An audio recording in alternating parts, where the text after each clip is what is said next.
শিক্ষা সংস্থান পরিবারের পক্ষ থেকে সকল নবম ও দশম শ্রেণীর এবং প্রাইমারির ইন্টারভিউ ডাক পাওয়া প্রার্থীদের স্বাগত এবং তাদের জন্যই আপনাদের জন্য এই ভিডিওটি।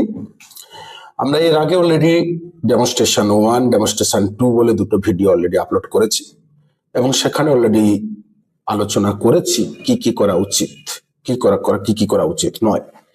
আজকে 3 নম্বর ভিডিওতে ঠিক এই বিষয়টিকে আমরা আরো এগিয়ে নিয়ে যাব, যাতে আপনাকে ডেমনস্ট্রেশনে 10-এর মধ্যে 10 দেয়, দিতে বাধ্য হয়, কিছু না হোক 9-8 পর্যন্ত পৌঁছাতে পারেন। চাকরি পাওয়াই লক্ষ্য, তার জন্য এনি হাউ এনি কোস্ট নিজেকে প্রস্তুতির চরম পর্যায়ে নিয়ে যেতে হবেই। তো আমরা এইবার আজকে দেখব, আগের এতে দেখেছি আমরা টপিক পড়ানো পর্যন্ত। তো এইবারে কিছু প্রশ্ন, যে যা বলেছি এর আগে, যে যা লিখবো তা মুখে বলবো বোর্ডে প্রত্যেকটা বিষয়, এবং খুব কুইক, অর্থাৎ অল্প সময়ের মধ্যে সবকটাকে দেখানোর চেষ্টা করব। কিন্তু এই কুইক বলতে স্পিড নয় প্রচুর। আপনি এজ এ টিচার আপনার নর্মাল যে স্পিড থাকা দরকার তাই করবেন, অর্থাৎ আপনার লেখার স্পিড ভয়ঙ্কর হবে না, আপনার কথার গতি স্পিড যেটা ভলিউম আমাদের সেটাও কিন্তু ভয়ঙ্কর দ্রুত হবে না, অর্থাৎ ফুল মডুলেটেড। কারণ ইন্টারভিউ এবং ডেমোতে ভয়েস মডুলেশন একটা গুরুত্বপূর্ণ ভূমিকা পালন করে। এই যে টোন আপ ডাউন করা, এটাই কিন্তু এক্সপার্ট এবং স্টুডেন্টদেরকে অ্যাট্রাক্ট করে। অনেকে মনে করে না আমি জোরে জোরে কথা বলবো, বা নার্ভাসের কারণে, ভয়ের কারণে অনেকে জোরে জোরে কথা বলেন, আপনার কিন্তু নেগেটিভ পয়েন্ট। তাই নিজেকে কন্ট্রোল করুন, বাড়িতে প্রতিদিন প্র্যাকটিস করুন, এই কারণেই যাতে আপনার নার্ভাসনেস ওখানে কাজ না করে, কনফিডেন্স প্রপার থাকে। আমরা যতই বলি না কেন, বড় বড় মহারথীরাও ওই জায়গায় এমনি যদি আপনি যান, ন্যাচারাল দেখবেন আগের থেকে জানেন না কিছু, ইন্টারভিউতে যাবেন ভালো হবে। কিন্তু যখনই আপনার ডেট নির্ধারিত, প্লেস নির্ধারিত, আপনি সবকিছু রেডি হয়ে যাচ্ছেন, তখনই ভয় চলে আসে। তাই যতই না বলি, নার্ভাস তো আসেই, কিন্তু ওটাকে কাটাতে হবে। তার জন্য জোরে কথা বলবেন না, আবার খুব আস্তে কথাও বলবেন না, আবার কথা বলতে গিয়ে আটকেও যাবেন না। তাই কথা বলার মডুলেশন ভয়েসটা কি বললাম, খুব সুন্দর হবে।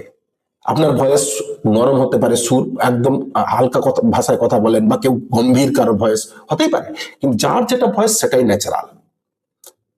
ক্লিয়ার সকলে, এটা মাথায় রাখবেন।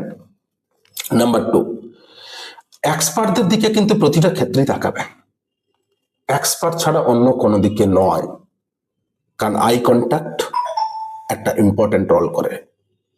নাম্বার 3,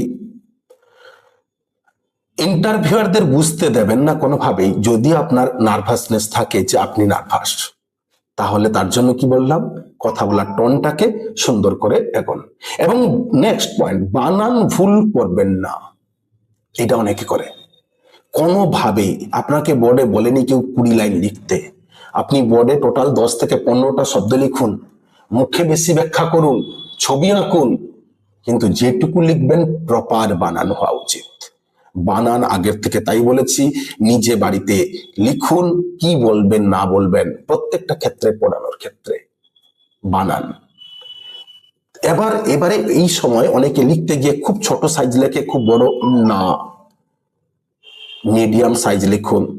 অনেকে কি করেন, প্রস্তুতি নিজে নিজে নেন, কিন্তু কোনোভাবেই হোয়াইট বোর্ডে প্র্যাকটিস না করে যান। আপনাদের কাছে অনুরোধ, হোয়াইট বোর্ডের দাম বেশি নয়, কিছু না হলে 2x2 হোয়াইট বোর্ড একটা অর্ডার দিয়ে এবং মার্কার একটা নিয়ে আজ থেকে শুরু করুন, কারণ আপনার জীবনের শেষ, চাকরির শেষ পর্যায়ে পৌঁছেছেন। এর ভবিষ্যৎ কি হবে এই 10 9 10 আমার জানা নেই, বা অনেকেই বলতে পারবে না, কিন্তু একটুকু বলতে পারি যে যদি থেকে যায় তার মানে সম্ভাবনা থাকার বেশি, 99%।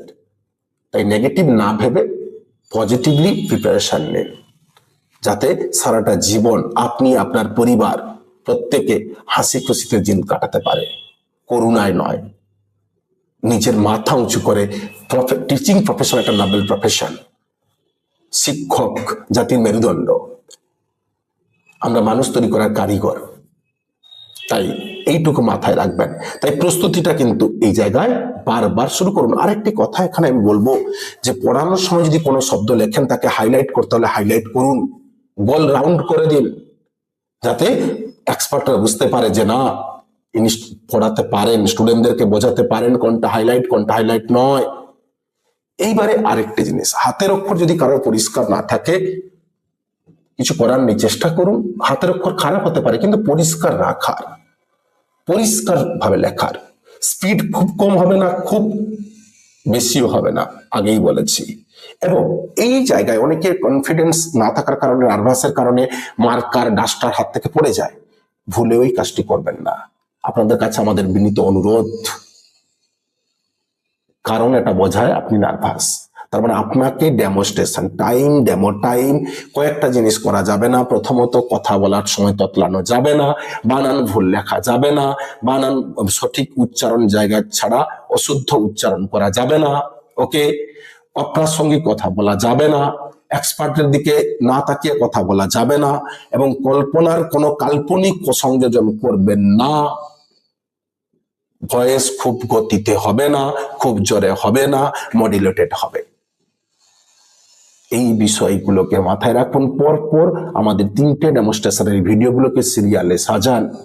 আমরা এর পরের ক্লাসেও এই ডেমো এবং ইন্টারভিউ নিয়ে আলোচনা করব। ততক্ষণে আপনারা প্রস্তুতি শুরু করুন, প্রস্তুতি করুন। কোনো সমস্যা হলে অবশ্যই আমাদেরকে হোয়াটসঅ্যাপ করলে জানান। আমরা চেষ্টা করব আপনাদের পাশে থাকার। ধন্যবাদ।